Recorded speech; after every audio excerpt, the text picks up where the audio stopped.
Candida here, and these are the TAUCI Ceramic Spoon Rests. It's a set of 4, and it comes in a bright orange color. These are great when I'm cooking.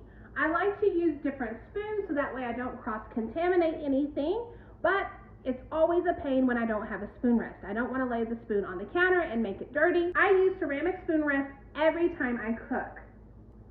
What I truly like about this spoon rest is it has the cutout right here, so the spoon rests comfortably on it. I don't have to worry about my spoon not fitting.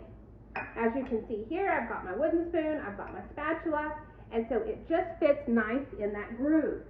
The spoon rests are made of high temperature fired ceramic that can withstand 482 degrees Fahrenheit, so I don't have to worry about it melting or overheating when I have it next to the stove or even the oven when I'm cooking.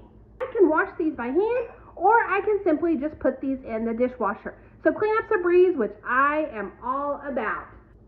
Overall, between using it as a spoon rest and using it for small items or finger foods, it's been a great addition to the kitchen. So I hope you found the review helpful.